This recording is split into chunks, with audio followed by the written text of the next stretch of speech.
ኢትዮጵያ በሰላም ማስከበር ተልዕኮ ላይ የምታሰማራቸውን የሰራዊት አባላት የመፈጸም አቅምና ሁለንተናዊ ዝግጁነት ይበልጥ የሚያጠናክር ስምምነት ከፈረንሳይ መንግስት ጋር ተፈራረመች። በኢፌዴሪ መከላከያ ሚኒስትር ኢንጂነር አይሻ መሐመድ እና በኢትዮጵያ የፈረንሳይ አምባሳደር አሌክስ ላሜክ የተፈረመው ይህ ስምምነት ኢትዮጵያና ፈረንሳይ በሰላም ማስከበር ተልዕኮዎች ላይ ያላቸውን ስትራቴጂካዊ ግንኙነት ይበልጥ የሚያሳድግ መሆኑም ተገልጿል። የዓለም አቀፍ ማሰልጠኛ ኢንስቲትዩትና የኮንቲንጀንት ማሰልጠኛ የሚያካሂዷቸው ስልጠናዎችና የምርምር ተግባራት ዓለም አቀፍ ደረጃቸውን የጠበቁ እንዲሆኑ በማድረጉ ረገድም ስምምነቱ የራሱን ጉልህ ድርሻ እንደሚያበረክትም ተጠቁሟል። ስምምነቱ በኢትዮጵያ ሰላም ማስከበር ማዕከል የሚሰጡ ስልጠናዎችና እውቅናዎች በተባበሩት መንግስታትና በአፍሪካ ህብረት ዘንድ የላቀ ተቀባይነት እንዲኖራቸው ማስቻልንም እንደ ግብ አስቀምጧል።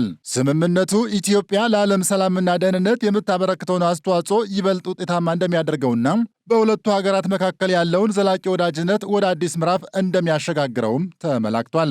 ይህ በእንዲህ እንዳለ የጃፓን መንግስት በተባበሩት መንግስታት የልማት ፕሮግራም አማካኝነት ለዓለም አቀፍ ሰላም ማስከበር ማሰልጠኛ ኢንስቲትዩት ከ100 ሺህ በላይ የአሜሪካ ዶላር ድጋፍ አድርጓል። የገንዘብ ድጋፍ ስምምነቱንም የዓለም አቀፍ ማሰልጠኛ ኢንስቲትዩት አዛዥ ኮሎኔል ጌቱ ታዬና በተባበሩት መንግስታት የልማት ፕሮግራም የኢትዮጵያ ተወካይ ሳሙኤል ዶም ተፈራርመዋል። በሰላም ማስከበር ማዕከል የዓለም አቀፍ ማሰልጠኛ ኢንስቲትዩት አዛዥ ኮሎኔል ጌቱ ታዬም የገንዘብ ድጋፍ የተደረገው በጃፓን መንግስት መሆኑንና ገንዘቡ ገቢ የሚሆነውም በተባበሩት መንግስታት ድርጅት የልማት ፕሮግራም በኩል እንደሆነ ገልጸዋል።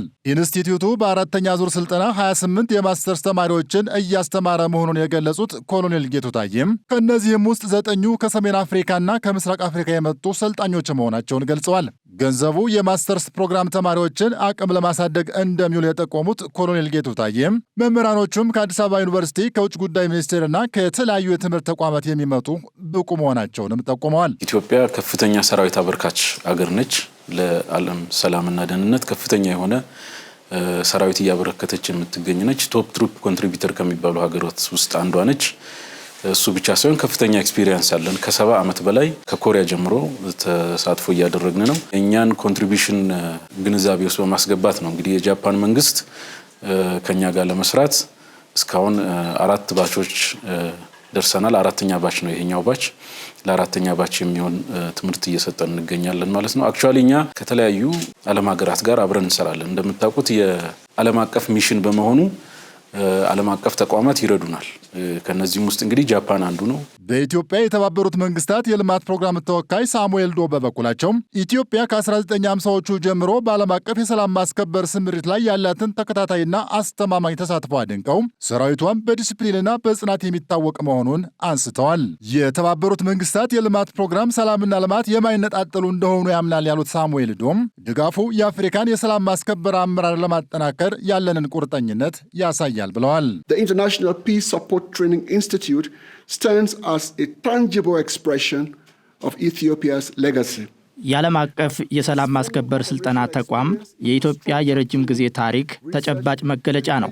የተግባር ልምድን ወደ ስልጠና ምርምርና ከፍተኛ ትምህርት በመለወጥ ተቋሙ አፍሪካውያን የሰላም አስከባሪዎችን ማሰማራት ብቻ ሳይሆን በሚገባ መዘጋጀታቸውን እያረጋገጠ ነው። በተቋሙ ላይ በሚደረገው ቀጣይነት ያለው ኢንቨስትመንት ተቋሙ ለኢትዮጵያ ለቀጠናውና ለዓለም አቀፍ የሰላም ጥረቶች የሚያገለግል የላቀ ቀጠናዊ የልህቀት ማዕከል የመሆን ሚናውን ለማጠናከር አመቺ ሁኔታ ላይ ይገኛል። ለጃፓን መንግስትና ሕዝብ በዚህ ጉዞ ውስጥ ላሳዩት ጽኑ አጋርነት ልባዊ ምስጋናዬን አቀርባለሁ። ይህም በአፍሪካ አህጉር ሰላምና ደህንነትን ለማስፈን ያላትን የረጅም ጊዜ ቁርጠኝነት የሚያሳይ ነው። በጋራ ሆነን እንደነዚህ ባሉ አጋርነቶች አማካኝነት የምንሰራቸው የሰላም ስራዎች ለቀውሶች ምላሽ ከመስጠት ባለፈ ለሀገራችን ዘላቂ መረጋጋትና ልማት መሰረት እንዲጥሉ ማድረግ እንችላለን።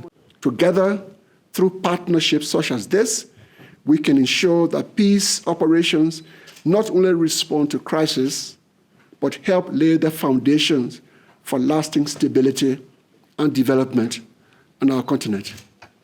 በኢትዮጵያ የጃፓን ወታደራዊ አታሼ ኦራሱቶን በበኩላቸው የጃፓን መንግስት ከዚህ ቀደምም ከተባበሩት መንግስታት ድርጅትና ከአፍሪካ ህብረት ጋር በመተባበር ለኢንስቲትዩቱ የገንዘብና የቴክኒክ ድጋፍ ሲያደርግ መቆየቱን አውስተዋል። We all know that Ethiopia has historically engaged and incorporated activities in UN and AU-led peacekeeping operations. ኢትዮጵያ በተባበሩት መንግስታትና በአፍሪካ ህብረት በሚመሩ የሰላም ማስከበር ስምሪቶች ውስጥ በታሪክ በንቃት ስትሳተፍና ስትተባበር እንደቆየች ሁላችንም እናውቃለን። የኢትዮጵያ ዓለም አቀፍ የሰላም ማስከበር ማሰልጠኛ ኢንስቲትዩት በኢትዮጵያ ውስጥ ለሰላም ማስከበር ተግባራት ዋነኛ አካል ነው። እዚህ የተማሩና የሰለጠኑ ሰልጣኞች ወደ ተለያዩ የአፍሪካ ክፍሎች ተሰማርተው ለሰላም የራሳቸውን አስተዋጽኦ በንቃት እያበረከቱ ይገኛሉ።